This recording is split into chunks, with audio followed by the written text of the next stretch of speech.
जय हिंद। मैं सभी विद्यार्थियों को सीजेट क्लासेस के इस यूट्यूब चैनल पर स्वागत करता हूं। मैं हूं मंजित सर और आज के इस वीडियो में हम लोग क्लास 12th फिजिक्स के 70 VBI ऑब्जेक्टिव पढ़ने वाले हैं, जो आपके आने वाले परीक्षा के लिए बहुत ही महत्वपूर्ण है। तो जो इस चैनल पे नए हैं वो चैनल को पहले सब्सक्राइब कर दें and press the bell icon also, ताकि जब भी हम लोग कोई वीडियो अपलोड करें तो इसका नोटिफिकेशन आपको मिलता रहे। तो चलिए समय बिना बर्बाद किए हुए वीडियो को शुरू करते हैं। और पहला प्रश्न है इसमें, डायनमो के कार्य का सिद्धांत आधारित है। तो डायनमो का सिद्धांत किस पर आधारित होता है? तो इसका सही ऑप्शन हो जाएगा बी, विद्युत चुंबकीय प्रेरण। यानी डायनमो किस सिद्धांत पे कार्य करता है? तो विद्युत चुंबकीय प्रेरण पे कार्य करता है। इसका दूसरा प्रश्न क्या है कि यदि किसी वृत्ताकार कुंडली की त्रिज्या ए, फेरों की संख्या n हो तथा इसमें I धारा प्रवाहित हो रहा हो तो केंद्र पर चुंबकीय क्षेत्र का मान क्या होगा? तो केंद्र पर, ये बायो सेवर्ट का नियम है, केंद्र पर जो होगा आपका, केंद्र पर किसी वृत्ताकार कुंडली के केंद्र पर जो चुंबकीय क्षेत्र की तीव्रता का मान होता है वो म्यू नोट, अगर n फेरा है तो म्यू नोट n I हो जाएगा और यहाँ पे 2a हो जाएगा। A is the right answer. ठीक है, चलिए नेक्स्ट प्रश्न क्या है। एल लंबाई के किसी छड़ को एक समान चुंबकीय क्षेत्र बी की दिशा के लंबवत चाल भी से प्रतिस्थापित करने पर प्रेरित विद्युतवाहक बल का मान क्या होगा? तो इसमें देखिए, ये क्वेश्चन को याद करने का क्या तरीका है कि विद्युतवाहक बल का मान हो जाएगा आपका, सबको गुना कर दीजिए, बी भी एल। तो इसका सही आंसर क्या हो जाएगा? बी हो जाएगा। अगला प्रश्न है, स्वेप प्रेकत्व का एसआई मात्रक क्या है? तो ये तो सबको पता होगा, स्वेप प्रेकत्व का एसआई मात्रक, इसको तो ऑप्शन देखने की जरूरत नहीं होगा आप लोग को। स्वेप प्रेकत्व का एसआई मात्रक क्या होता है? हेनरी होता है। ये ऑप्शन डी में है। ठीक है, देखिए अगला प्रश्न है आपका, लेंज का नियम किससे संबंधित है? तो लेंज का नियम जो होता है, बताइए इसका क्या ऑप्शन हो सकता है? आवेश से, द्रव्यमान से, कि ऊर्जा संरक्षण, की संवेग के संरक्षण? तो इसका सही जवाब होगा, लेंज का नियम ऊर्जा संरक्षण सिद्धांत पर आधारित होता है। अगला प्रश्न है, एक कार्बन प्रतिरोध पर रंगीन पट्टियां का क्रम नीला, पीला, भूरा एवं सुनहरा हो तो प्रतिरोध का मान क्या होगा? तो देखिए ये कलर कोड से प्रश्न है। इसमें जो है कलर कोड क्या होता है, तो उसमें 4 पट्टियां होती है, जिसमें ए, बी, सी और डी होता है। ए और बी 0 से 9 के अंक को रिप्रेजेंट करता है। सी जो होता है 10 के पावर 0 से लेकर 10 के पावर 9 के अंक को रिप्रेजेंट करता है और घात को रिप्रेजेंट करता है। और डी जो है ये त्रुटि दर्शाता है। ठीक है, तो यहाँ सुनहरा रंग पूछ रहा है, तो सुनहरा रंग के लिए त्रुटि होगा ±5%। और नीला रंग का कलर कोड 6 होगा। ठीक है, पीला रंग का जो कलर कोड है वो 4 होता है। और भूरा रंग 10 के पावर घात के रूप में चलेंगे, क्योंकि सी पट्टी में आएगा वो, और 10 के पावर घात यानी 10 के पावर 0 में होगा ये। और सुनहरा के लिए ±5 होगा। इसको अगर हम लोग देखेंगे तो इसका हो जाएगा 6, इसका हो जाएगा 4, इसका हो जाएगा 10 के पावर 1 यानी 0 हो जाएगा। 10 जुड़ जाएगा इसमें 640, और प्लस माइनस सुनहरा के लिए 5%। तो ये आप एग्जैक्ट कैलकुलेट करेंगे तो लगभग 641 ओम आएगा। ठीक है, चलिए आगे क्या है कि बायो सेवर्ट का नियम का गणितीय रूप क्या है? एक्चुअली ये वेक्टर रूप में दिया हुआ है। बायो सेवर्ट का जो नियम होता है वो डीवी बराबर क्या होता है? डीवी बराबर I D L sine theta, ये mu naught upon 4 pi I D L sine theta, I D L sine theta बटा आर स्क्वायर होता है।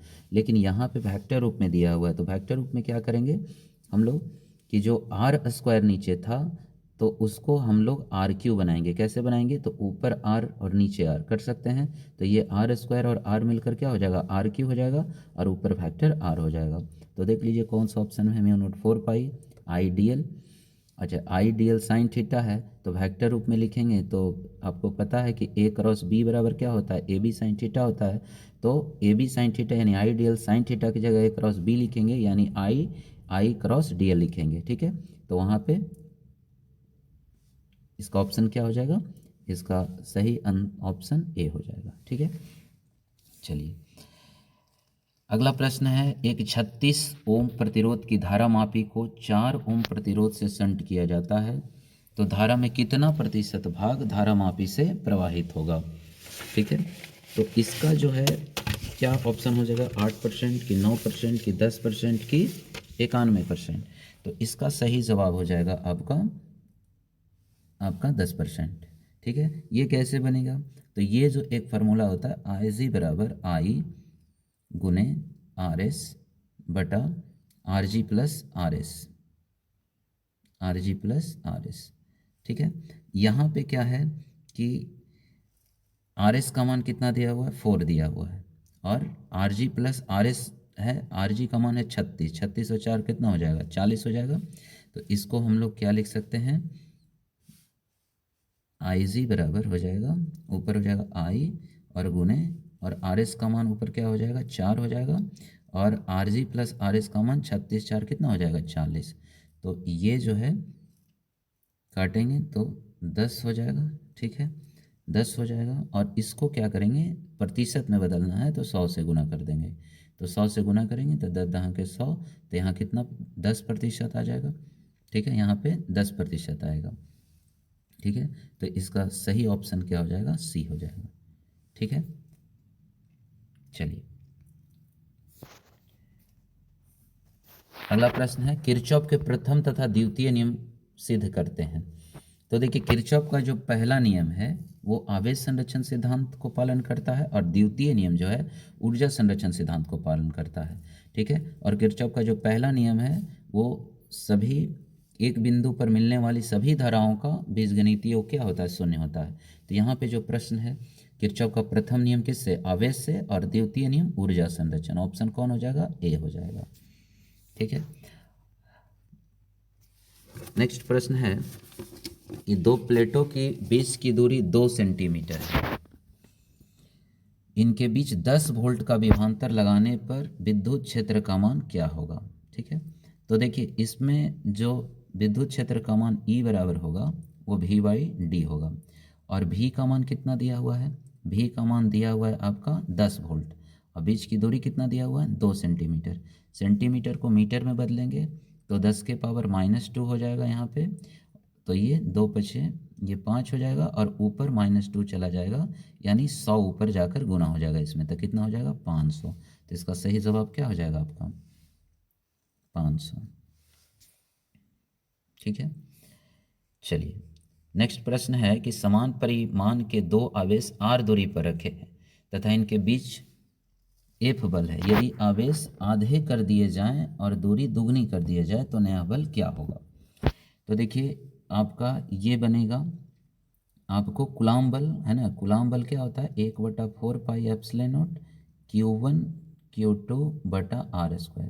आपसे क्या कह रहा है कि आवेश आधे कर दिया जाए, यानी ये /2 हो जाएगा और ये /2 हो जाएगा, और क्या कह रहा है, और क्या कह रहा है कि दूरी दुगनी कर दी जाए। दूरी अगर दुगनी करें तो देखिए, दूरी दुगनी करेंगे तो यहाँ 2 और ये r² हो जाएगा, तो यहाँ पे क्या बनेगा, यहाँ देखो ऊपर 2 और 2 से गुना होगा, 2 दूनी 4 और ये 2 का स्क्वायर हो जाएगा 4, 4 चौके 16। तो जो नया बल होगा वो F बटा कितना हो जाएगा, नीचे में 16 आ रहा था तो नीचे में 16 आ रहा है, यानी 16 गुना हो जाएगा, तो नया बल जो होगा कितना हो जाएगा, 16 गुना हो जाएगा, यानी F/16 होगा।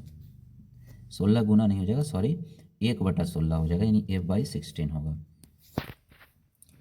ठीक है, अगला प्रश्न है, यदि दो आवेशों के मध्य वायु के स्थान पर के वैद्युतांक वाले माध्यम भर दिए जाएं तो उनके मध्य लगने वाला अधिकतम आकर्षण बल क्या होगा। तो देखिए ये भी आपका किससे बनेगा, जैसे कि ये आपका कूलाम बल क्या होता है, F बराबर, अगर यहाँ पे 1/4 पाई एप्सिलॉन नॉट के जगह पे आप 1/4 पाई एप्सिलॉन नॉट है, और यहाँ पे कोई माध्यम दे दीजिए के। ठीक है, तो यहाँ पे अगर के माध्यम देंगे तो यहाँ पे तो नीचे में आ रहा है, तो एफ जो होगा व्युत्क्रमानुपाती हो गया के का, तो ये के गुना क्या हो जाएगा, इससे घट जाएगा मान, यानी के गुना कम हो जाएगा। तो सही आंसर क्या हो जाएगा इसका, ए हो जाएगा। ठीक है, चलिए किसी वस्तु, अगला प्रश्न है, किसी वस्तु पर न्यूनतम आवेश हो सकता है। तो देखिए आवेश का क्वांटमीकरण पढ़े होंगे आप लोग। आवेश का क्वांटमीकरण क्या होता है कि किसी वस्तु पर आवेश इलेक्ट्रॉनिक आवेश का पूर्ण गुणज होता है, और इलेक्ट्रॉनिक आवेश क्या होता है, तो इलेक्ट्रॉनिक आवेश जो होता है 1.6 गुने 10 के पावर 19 कूलम होता है। तो इससे कम आवेश कभी भी नहीं हो सकता किसी भी वस्तु पर, ठीक है। इससे कभी भी किसी वस्तु पर इलेक्ट्रॉनिक आवेश से कम नहीं हो सकता, इसका गुणज में होगा, मतलब कि 1.16 को गुना करते चलेंगे। तो इसका सही आंसर क्या हो जाएगा, न्यूनतम आवेश हो सकता है, तो किससे कम नहीं हो सकता, तो 1.6 गुने 10 के पावर 19 कूलम से नीचे नहीं हो सकता है, ठीक है। और इसी के गुणज में होगा, यानी 16 को 2 बार गुना करेंगे, एक बार गुना करेंगे, 2 बार गुना करेंगे तो 32 होगा, 3 बार गुना करेंगे 48 होगा, 16 चौके 64 होगा, 6.4 हो जाएगा, है ना। इस प्रकार से ये चलेगा।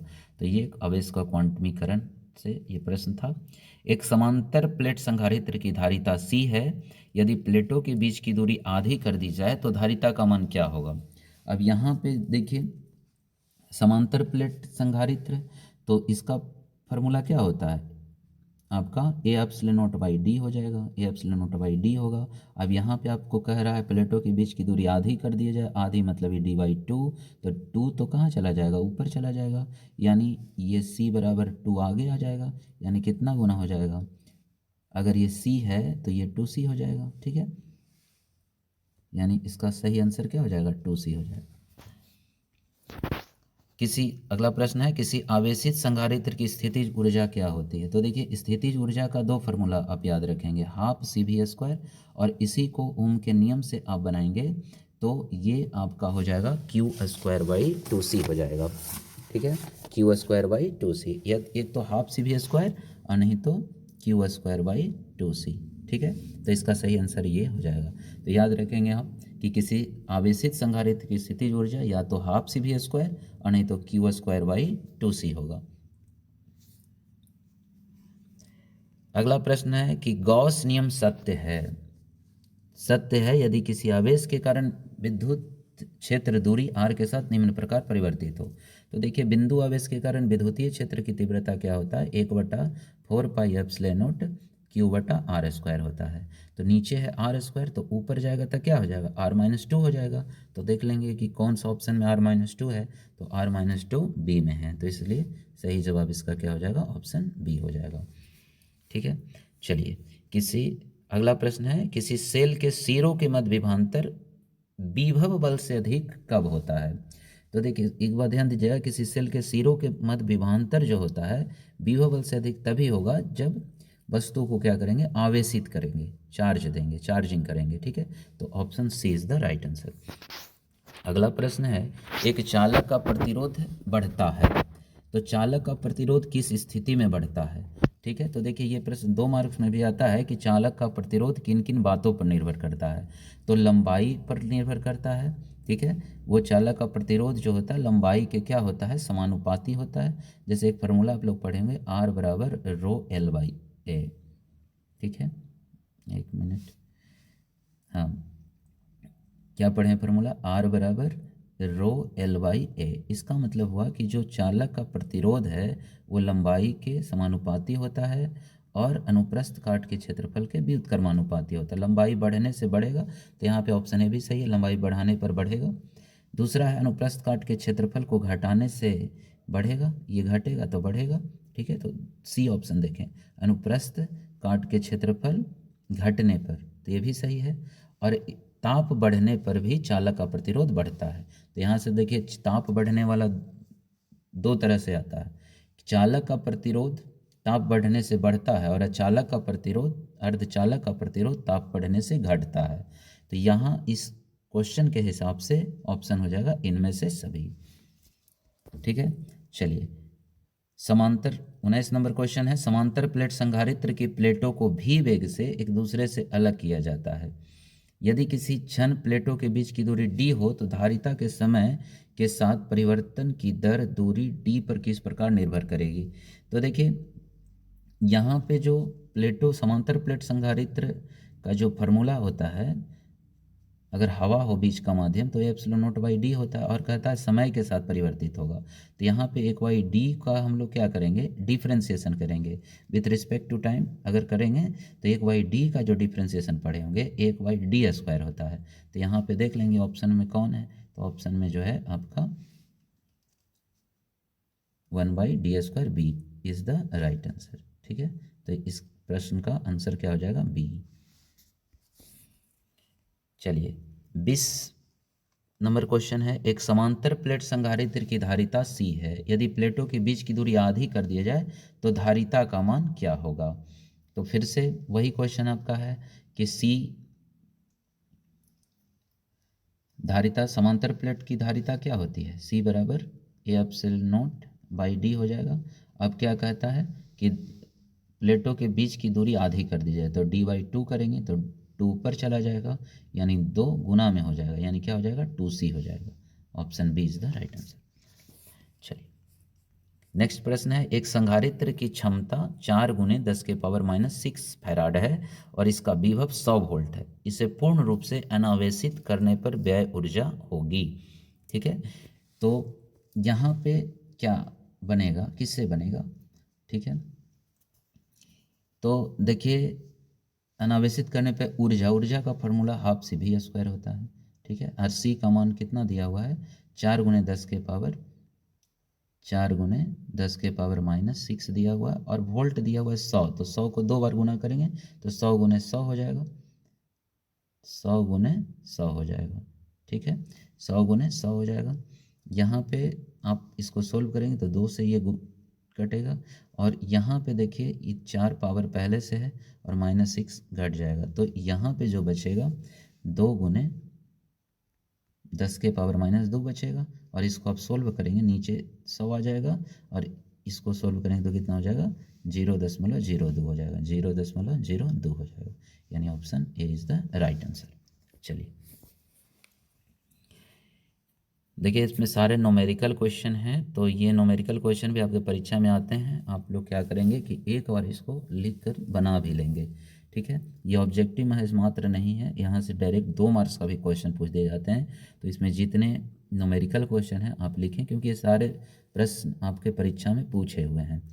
तो एक चालक गोले की त्रिज्या R बराबर 20 सेंटीमीटर है, इसे Q बराबर 16 माइक्रोफैराड आवेश दिया गया है, तो इसके केंद्र पर विद्युतीय क्षेत्र की तीव्रता। देखिए एक बात याद रखिएगा, केंद्र पर अगर पूछता है तो विद्युतीय क्षेत्र की तीव्रता का मान 0 होता है, लेकिन विभव का मान नियत होता है। ये दोनों प्रश्न परीक्षा में आते हैं, केंद्र पर तीव्रता पूछेगा तो 0 और विभव पूछेगा तो नियत। ठीक है, तो ऑप्शन के हिसाब से ऑप्शन सी सही होगा। देखिए आगे है, प्रोटॉन इलेक्ट्रॉन से लगभग 1840 गुना भारी है, जब 1 किलोवोल्ट विभवांतर से त्वरित किया जाता है तो इसकी गतिज ऊर्जा क्या होगी? देखिए ऊर्जा की बात हो, संधारित्र की ऊर्जा हाफ CV² होता है। ठीक है, और यहाँ पे आपका नहीं, ये इससे नहीं बनेगा। देखिए यहाँ पे आप क्या कर देंगे, गतिज ऊर्जा पूछ रहा है तो आपका विभव क्या होता है? विभव जो होता है ये W/Q होता है। ठीक है, और W बराबर क्या, कार्य बराबर क्या हो जाएगा? कार्य बराबर क्या हो जाएगा? V/Q हो जाएगा। ठीक है, V/Q हो जाएगा, और ये किया गया कार्य ही तो ऊर्जा होता है, तो ऊर्जा आपका यहाँ पे क्या हो जाएगा? और ये वोल्ट दिया हुआ 1 किलो वोल्ट दिया हुआ है, और Q अगर इलेक्ट्रॉन ले लेते हैं, ठीक है, तो आपका क्या हो जाएगा? एक किलो इलेक्ट्रॉन वोल्ट हो जाएगा, 1 किलो इलेक्ट्रॉन वोल्ट हो जाएगा। ठीक है, तो option C is the right answer. यदि 2 आवेशित कणों के मध्य की दूरी आधी कर दिया जाए तो कणों के मध्य बल होगा, तो ये कौन फार्मूला से बनेगा आपका?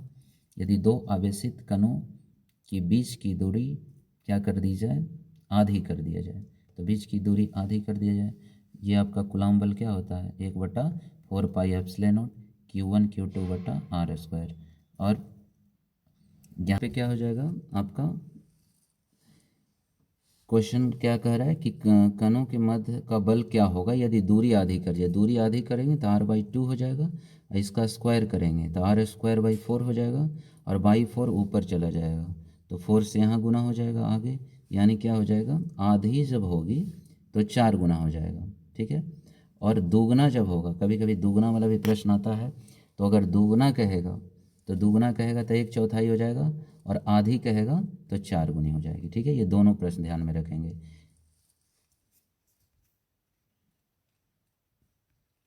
चलिए नेक्स्ट प्रश्न की ओर। किसी वस्तु पर न्यूनतम आवेश हो सकता है, तो किसी वस्तु पर न्यूनतम आवेश जो होता है आपका क्या होता है, इलेक्ट्रॉनिक आवेश का पूर्ण गुणज होता है। तो किसी वस्तु पर जो आवेश होगा इलेक्ट्रॉनिक आवेश का पूर्ण गुणज होता है, उससे कम नहीं हो सकता। तो इलेक्ट्रॉनिक आवेश क्या होता है 1.6 × 10⁻19 कूलम होता है। तो ऑप्शन इसका क्या हो जाएगा, सी हो जाएगा। ठीक है। 26 नंबर क्वेश्चन है, किसी वस्तु को ऋणात्मक आवेशित किया जाता है।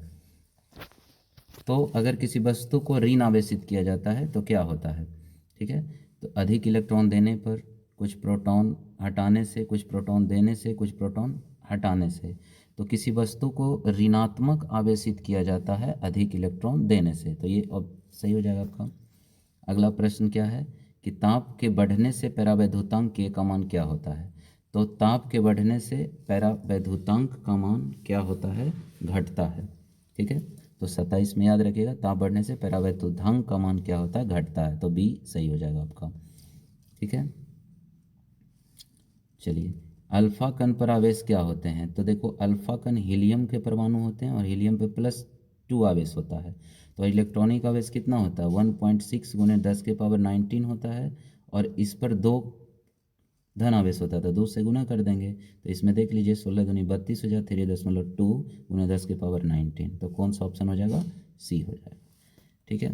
तो नेक्स्ट प्रश्न है कि ताप के बढ़ने से परावैद्युतांक के का मान क्या होता है। फिर से रिपीट क्वेश्चन कर गया, तो क्या होगा, घटता है। ठीक है। बी, अल्फा कण पर आवेश होते हैं। फिर से रिपीट क्वेश्चन हो गया ये। तो अल्फा कण पर कितने आवेश हो जाएंगे, अभी बताएं हम कि 2 आवेश होते हैं अल्फा कण पर। तो 2 × 1.6 × 10⁻19 हो जाएंगे। तो 16 दूनी 32 यानी सी। विद्युत चुम्बकीय तरंग की संचरण की दिशा होती है। तो देखिए ये हमेशा क्वेश्चन आ जाता है कि विद्युत चुम्बकीय तरंग के संचरण की दिशा जो होती है E × B के क्या होता है, समानांतर होता है। तो D is the right answer. Next प्रश्न है कि एक समान चुंबकीय क्षेत्र बी में स्थित द्विध्रुव आघूर्ण एम के स्थायी संतुलन में स्थितिज ऊर्जा का मान क्या होगा। तो इसमें देखिए स्थितिज ऊर्जा का जो मान होगा इसका कौन सा ऑप्शन होगा। देखिए स्थितिज ऊर्जा का जो मान होता है U बराबर -mb cos थीटा होता है।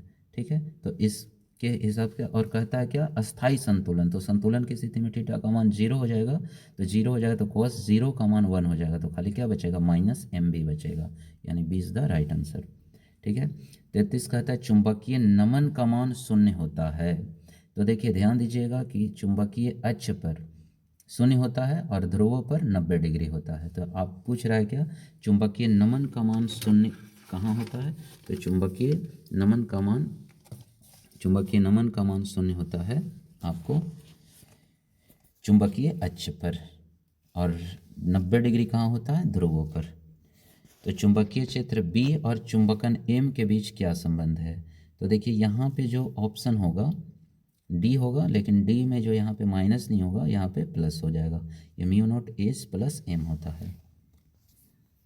चलिए नेक्स्ट प्रश्न, द्विआधारी संख्या 1 0 1 1 0 और 0 1 0 1 का योगफल क्या होता है। तो देखिए आप ध्यान दीजिए इसमें कि 0 और 1 को आप जोड़ेंगे तो ये नियम होता है योगफल का नियम। 0 1 को जोड़ेंगे तो 1 होगा, 1 और 0 को जोड़ेंगे तब भी 1 होगा, 1 1 को जोड़ेंगे तो 10 आएगा। ठीक है। लेकिन ये 0 लिखेंगे और कैरी 1 रहेगा। 1 1 क्या होता है, ये 0 0 0 होगा, लेकिन कैरी 1 है तो ये होगा। ठीक है। अब ये 1 1 1 1 10 कैसे होता है, तो 1 1 जोड़िएगा तो 2 होगा, और 2 को बाइनरी में आप चेंज करेंगे तो 10 आता है। इस हिसाब से आपका ऑप्शन क्या हो जाएगा, ए हो जाएगा। A is the right option. देखिए यहाँ पे है नॉर गेट के लिए मूल व्यंजक। तो देखिए ये आपका और गेट और मतलब आप याद रखेंगे कि और का मतलब जोड़ होता है, तो A+B वाला होगा, A+B बराबर C। ठीक है।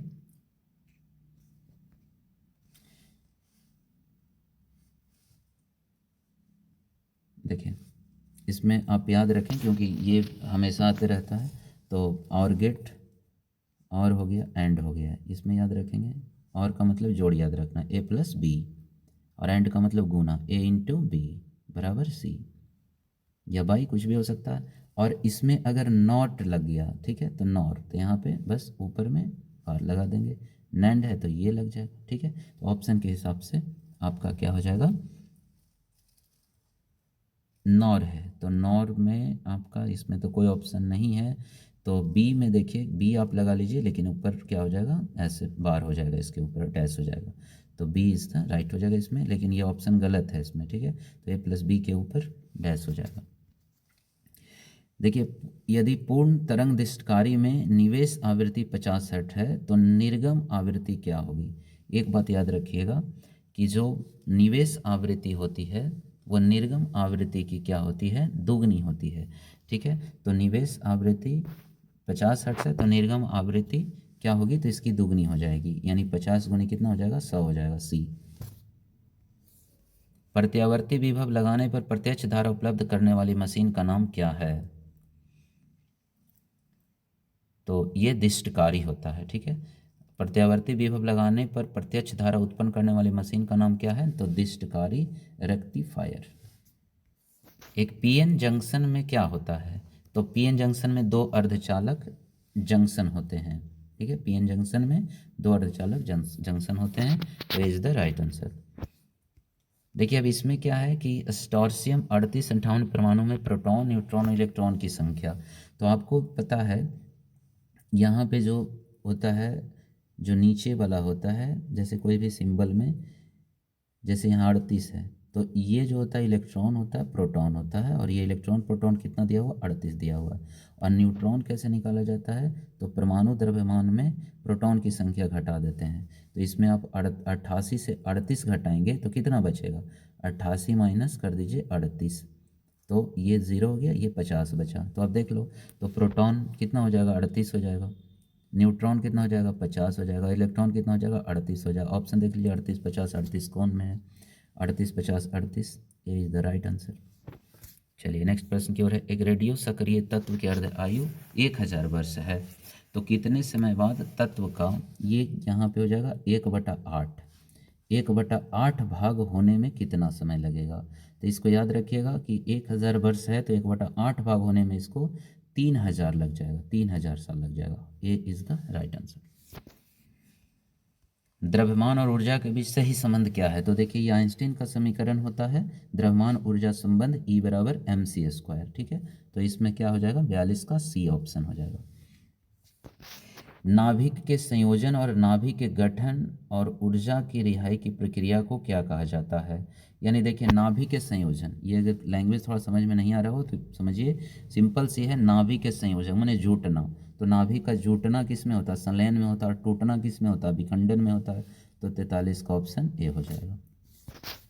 आगे है नाभिक के विभाजन, ये भी वही है, नाभिक का विभाजन और नाभिक के बनने, तो विभाजन हो रहा है, तो अगर विभाजन हो रहा है, नाभिक के विभाजन और नाभिक के बनने, तो process of combination of nucleus, ठीक है। तो यहाँ पे देखो इंग्लिश वाला में समझ में आएगा आपको कि कम्बिनेशन है, कम्बिनेशन माने जुड़ना, जुड़ता क्या है, जुड़ना क्या कहलाता है, संलयन कहलाता है, ठीक है। तो ऑप्शन क्या हो जाएगा, ए हो जाएगा इसका। चलिए आगे है, निम्नलिखित में कौन विद्युत चुंबकीय प्रकृति की नहीं है। तो देखिए विद्युत चुंबकीय प्रकृति, आपका प्रकाश भी एक विद्युत चुंबकीय तरंग है, गामा किरण भी है, एक्स किरण भी है, बीटा किरण नहीं है क्योंकि ये चुंबकीय और विद्युतीय क्षेत्र में विक्षेपित होता है, तो बी आपका, डी आपका सही आंसर होगा। चलिए प्लांक स्थिरांक की बीमा क्या होती है, देखिए यहाँ से भी प्रश्न आते हैं। प्लांक स्थिरांक का जो बीमा होता है वो क्या होता है, ml² t-1 होता है, ठीक है। प्लांक स्थिरांक का बीमा ml² t-1 होता है। देखिए इसमें प्लांक स्थिरांक कहाँ से निकालते हैं, जो क्वांटम सिद्धांत होता है E बराबर hv होता है, और h क्या है, प्लांक स्थिरांक है, ठीक है। तो प्लांक स्थिरांक का बीमा पूछता है, तो प्लांक स्थिरांक का बीमा क्या होता है, ml² t-1 होता है, ऑप्शन ए। चलिए इसमें देखिए 47 नंबर क्वेश्चन क्या है कि दिए गए किस धातु के प्रकाश विद्युत कार्यफलन न्यूनतम होता है। तो ये तो देखिए सर्टेन मान होता है कि सोडियम का कितना होता है 2.3 इलेक्ट्रॉन वोल्ट होता है। बेरियम का कितना होता है, तो बेरियम का होता है 2.5 इलेक्ट्रॉन वोल्ट होता है। अगर लोहा की बात करें तो ये 4.5 होता है, और तांबा की बात करें तो 4.7 होता है। तो अब देख लीजिए कि इसमें सबसे कम क्या है, तो 2.3 है, तो इस ऑप्शन के हिसाब से सोडियम हो जाएगा। ठीक है, यहाँ पे क्षोभ तरंग है, क्षोभ नहीं होगा यहाँ पे व्योम तरंग होगा। ठीक है, व्योम तरंग, और व्योम तरंग के उपयोग द्वारा क्षितिज के पार संचरण के लिए आवृत्ति में कौन उपयुक्त है, तो बताइए इसका आंसर क्या होना चाहिए। तो इसका आंसर हो जाएगा 10 मिली हर्ट्ज होगा, यानी ऑप्शन बी। एक प्रत्यावर्ती धारा का समीकरण 60 साइन 100 पाई टी धारा के मूल माध्य वर्ग मान का मान क्या होगा। तो आई साइन, तो देखिए ये जो होता है फॉर्मूला क्या होता है, आई बराबर आई नोट साइन ओमेगा टी। तो यहाँ पे आई नोट का मान क्या दिया हुआ है, 60 दिया हुआ है। ठीक है, आई नोट का मान क्या दिया हुआ है, 60 दिया हुआ है। और root mean square I R M S क्या होता है, आई नोट बाई 2 होता है, आई नोट बाई 2, और आई नोट का मान 60 दिया हुआ है, ये √2, तो 60 बाई क्या हो जाएगा, √2 हो जाएगा। Option A is the right answer. L R परिपथ की प्रतिबाधा क्या होती है, तो बताइए एल आर परिपथ की प्रतिबाधा क्या होती है। तो एल आर परिपथ की प्रतिबाधा ऑप्शन डी हो जाएगा, under root R square plus omega square L square होगा। एक कुंडली का स्वप्रेरण गुणांक 5 मिलीहर्ट्ज है। यदि इस कुंडली से 2 एम्पियर की धारा प्रवाहित हो तो इस कुंडली से संबंध चुंबकीय फ्लक्स का मान क्या होगा। तो देखिए चुंबकीय फ्लक्स का मान हेनरी का नियम, यहाँ पे क्या हो जाएगा, फाई बराबर क्या हो जाएगा, एल आई रख दीजिए। एल का मान क्या है दिया हुआ है, तो स्व प्रेरण गुणांक का मान 5 दिया हुआ, 5 मिली दिया हुआ, मिली का मतलब 10 के पावर -3 हो जाएगा, और आई का मान दिया हुआ है 2 एम्पियर। ठीक है, तो क्या हो जाएगा, 5 दूनी 10 हो जाएगा, 10 गुने 10 के पावर -3 हो जाएगा। इसको आप सॉल्व करेंगे तो क्या ऑप्शन होगा, 0.01 होगा। ठीक है, यानी ऑप्शन सी। किसी एलसीआर परिपथ में ऊर्जा का ह्रास होता है। ठीक है, तो ऊर्जा का ह्रास आपका होता है प्रतिरोध में। ठीक है, प्रतिरोधक में, रेसिस्टेंस में से ऊर्जा का ह्रास होता है प्रतिरोधक में। ए इज द राइट आंसर। यदि विद्युत क्षेत्र तथा अनुगमन वेग क्रमशः ई एन वी डी है, तो याद रखिएगा हमेशा जो होता है ई समानुपाती वी डी होता है। ठीक है, वी डी समानुपाती ई होता है। अनुगमन वेग विद्युतीय क्षेत्र के हमेशा याद रखिएगा, अनुगमन वेग जो होता है विद्युतीय क्षेत्र के हमेशा विपरीत दिशा में इलेक्ट्रॉन की गति होती है। तो ये जो हो जाएगा ई वी डी समानुपाती ई। देख लेंगे कौन ऑप्शन में है आपका। अच्छा, ये क्वेश्चन आपका पूछ रहा है कंडक्टिविटी पूछ रहा है, तो ठीक है कंडक्टिविटी पूछ रहा है इसमें, तो ये क्या हो जाएगा, वी डी समानुपाती वी डी समानुपाती ई होता है, समानुपाती हटाएंगे तो एक कांस्टेंट आएगा, तो कांस्टेंट जो होता है म्यू आएगा ई, और अगर म्यू का मान देखेंगे तो क्या हो जाएगा, वी डी बाई ई हो जाएगा। ठीक है, और वी डी बाई ई देख लेंगे ऑप्शन में कौन है, तो बी है। ठीक है, ये इसकी आपको कंडक्टिविटी होती है, और कंडक्टिविटी में हिंदी अगर इसका देखें तो संचालकता होता है। तो यहाँ पे क्वेश्चन छूट गया, इसका पूछ रहा है संचालकता क्या होगा, तो वी डी बाई ई होगा। और ये भी क्वेश्चन आता है वी डी समानुपाती क्या होता है, ई होता है। चलिए, व्यक्तिकरण फ्रिंजों की चौड़ाई होती है। तो देखिए व्यक्तिकरण फ्रिंजों की चौड़ाई इसमें देख लीजिए आपका क्या होगा, तो व्यक्तिकरण फ्रिंजों की चौड़ाई बीटा बराबर क्या होता है, लेमडा डी बाई डी होता है। तो आप तरंगदैर्घ्य से पूछ रहा है, तो तरंगदैर्घ्य क्या होगा, समानुपाती होगा। ठीक है, तो तरंगदैर्घ्य के समानुपाती होगा। कांच के लिए किस रंग का वर्तनांक अधिक होता है, तो ये तो सबको पता होगा कि किस रंग का अपवर्तनांक अधिक होता है। तो किस रंग का होता है, तो बैगनी का होता है, बैगनी का वर्तनांक सबसे अधिक होता है, और लाल का सबसे कम होता है। अभिदृश्यता दूर करने के लिए कौन सा लेंस है। ठीक है, इसमें जो है ये अभिदृश्यता नहीं होगा, यहाँ पे होगा अविंदुकता होगा। ठीक है, अविंदुकता को दूर करने के लिए बेलनाकार लेंस का व्यवहार करते हैं। और इसमें देखिए चार और क्या क्या दोष होते हैं, तो निकट दृष्टि दोष होते हैं। निकट दृष्टि दोष को दूर करने के लिए अवतल लेंस, दूर दृष्टि दोष को दूर करने के लिए उत्तल लेंस। एक जरा दृष्टि दोष होता है, तो जरा दृष्टि दोष को दूर करने के लिए आपका द्विफोकल लेंस का इस्तेमाल करते हैं। और यहाँ पे क्या है, अविंदुकता, अविंदुकता को दूर करने के लिए बेलनाकार लेंस का व्यवहार किया जाता है। तो देखिए ये चारों जो दोष था ये हम बता दिए हैं, आप लोग इसको नोट डाउन कर लीजिएगा। ठीक है, अगला प्रश्न है कि एक समतल तरंगार्ग निम्न में से किसका भाग्य है। तो देखिए तरंगार्ग तीन प्रकार का होता है, एक बेलनाकार होता है, एक गोलीय होता है। तो गोलीय का होता है बिंदु स्रोत होता है, ठीक है, और बेलनाकार क्या होता है, रेखीय, जैसे ट्यूबलाइट वगैरह। ठीक है, और यही जब इसका विस्तार असीमित दूरी तक हो जाता है, असीमित दूरी तक हो जाता है, तो ये जो है किस तरह का तरंगार्ग का निर्माण करता है, तो एक समतल तरंगार्ग का निर्माण करता है।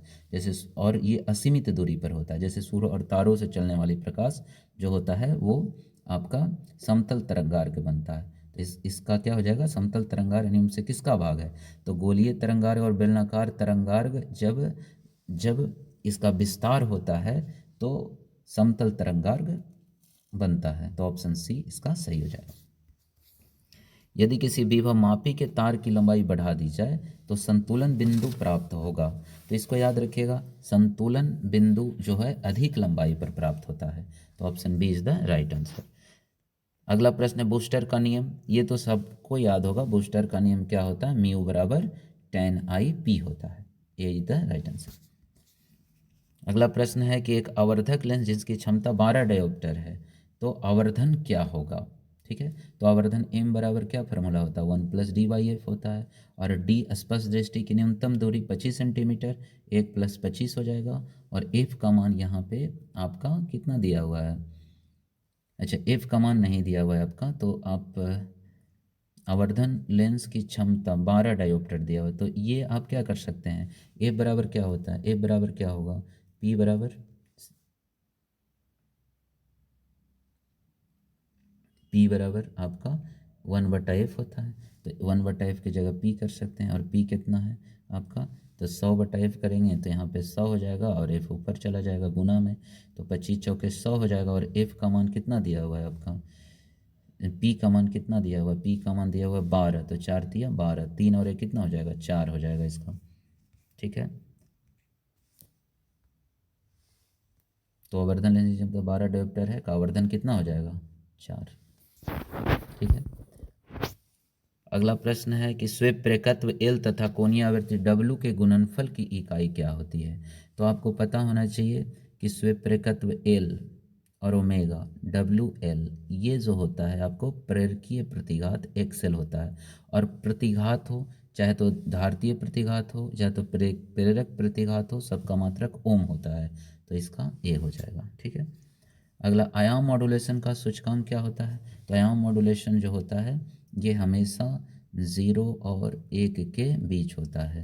याद रखिएगा, मॉड्यूलन सूचकांक 0 और 1 के बीच होता है। तो इसमें देख लेंगे आंसर क्या है, तो 1 और 0 के बीच, between 1 and 0, C is the right answer. देखिए जर्मेनियम डायोड का अवरोधक विभव लगभग क्या होता है। ये अवरोधक विभव को प्राचीर विभव भी कहते हैं। तो प्राचीर विभव क्या होगा, प्राचीर विभव इसका आंसर हो जाएगा 0.3 वोल्ट हो जाएगा। जर्मेनियम डायोड का याद रखेंगे कि प्राचीर विभव कितना होता है, तो 0.3 वोल्ट होता है। ठीक है, पी टाइप अर्धचालक विद्युत रूप से क्या होते हैं। तो देखिए विद्युत रूप से ये उदासीन होते हैं। ठीक है, यहाँ से दो प्रश्न और क्या आते हैं कि एन टाइप और पी टाइप में मुख्य धारावाहक क्या होता है। तो ऐसे याद रखेंगे, पी प्रोटॉन होता है, तो एन के लिए इलेक्ट्रॉन, यानी एन टाइप के लिए मुख्य धारावाहक इलेक्ट्रॉन होता है, पी के लिए क्या होता है, होल होता है। होल या छिद्र या बीवर, ये तीनों एक ही नाम है। तो याद रखेंगे एन टाइप के लिए मुख्य धारावाहक इलेक्ट्रॉन होता है और पी टाइप के लिए क्या होता है, होल होता है। यहाँ पे क्या है, पी टाइप अर्धचालक विद्युत रूप से क्या होते हैं, तो विद्युत रूप से उदासीन होते हैं। हाइड्रोजन स्पेक्ट्रम के मूल ऊर्जा स्तर में इलेक्ट्रॉन का कोणीय संवेग क्या होता है। ये देखिए बोर्स मॉडल है कि किसी इलेक्ट्रॉन का जो कोणीय संवेग MVR होता है वो NH/2 होता है। यहाँ पे आपसे पूछ रहा है कि हाइड्रोजन परमाणु के लिए, तो हाइड्रोजन परमाणु पहली कक्षा में रहेगा तो n का मान 1 रख देंगे, 1 रखेंगे तो आंसर क्या हो जाएगा, H/2 हो जाएगा। तो यहाँ देख लीजिए क्या है, B is the right answer. द्रव तरंगों का तरंग दैर्घ्य क्या होता है, ठीक है। तो द्रव तरंगों का तरंग दैर्घ्य ये देखिए डी ब्रोगली तरंग दैर्घ्य है, और डी ब्रोगली तरंग दैर्घ्य क्या होता है आपका,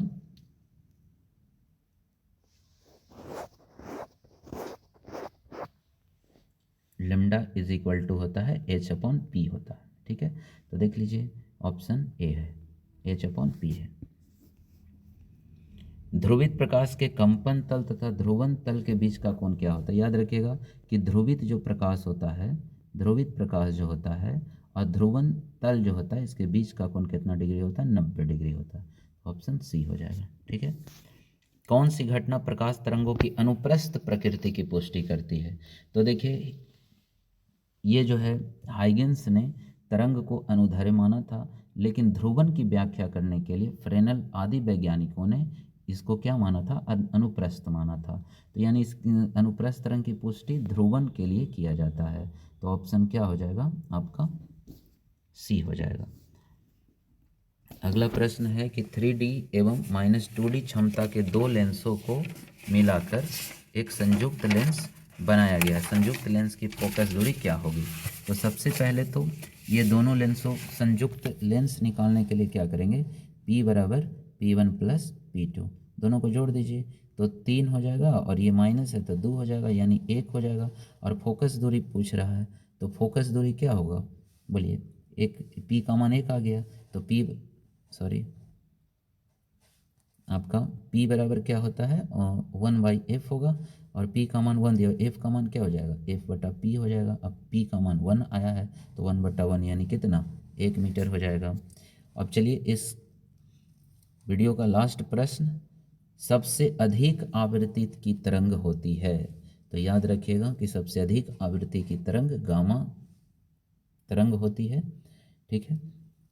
गामा किरण होता है, और गामा किरण का भेदन क्षमता सबसे अधिक होता है, ठीक है। तो ये था आपका 70 VVI ऑब्जेक्टिव जो आपकी परीक्षा के लिए बहुत महत्वपूर्ण है। यहाँ पे देखिए आपका जो है 2 मार्क्स और 5 मार्क्स के लिए भी आपका क्वेश्चन है, जो इसको आप तैयार कर लेंगे। ऐसे हम एक वीडियो बना देंगे इस पर, जो आपका 2 मार्क्स और 5 मार्क्स के लिए महत्वपूर्ण है। तो आप देख लीजिए इसको, इस साल इस सब क्वेश्चन को पूछे जाने की संभावना बहुत ज़्यादा है। ये तो आपका देखिए ट्रांसफार्मर का सिद्धांत इस बार पूछेगा, और गॉस प्रमेय को लिखे प्रमाणित करें, ये सब बहुत महत्वपूर्ण क्वेश्चन है। हम ये तो आपका प्रकाश वैद्युत प्रभाव 2025 में पूछ चुका है, तो ये शायद ये इस बार नहीं पूछेगा, लेकिन और भी प्रश्न इसके लिए इम्पोर्टेंट है। तो आज के वीडियो में इतना ही। उम्मीद करते हैं कि आपको ये वीडियो बहुत अच्छा लगा होगा, और अगर वीडियो अच्छा लगे तो कमेंट ज़रूर करें और अपने दोस्तों को भी शेयर करें, और जो चैनल को सब्सक्राइब नहीं किया अभी तक वो चैनल को सब्सक्राइब कर लें, ताकि हम लोग कोई भी वीडियो डालें तो इसका नोटिफिकेशन आपको मिलता रहे। तो चलिए मिलते हैं नेक्स्ट वीडियो में। जय हिंद, जय भारत।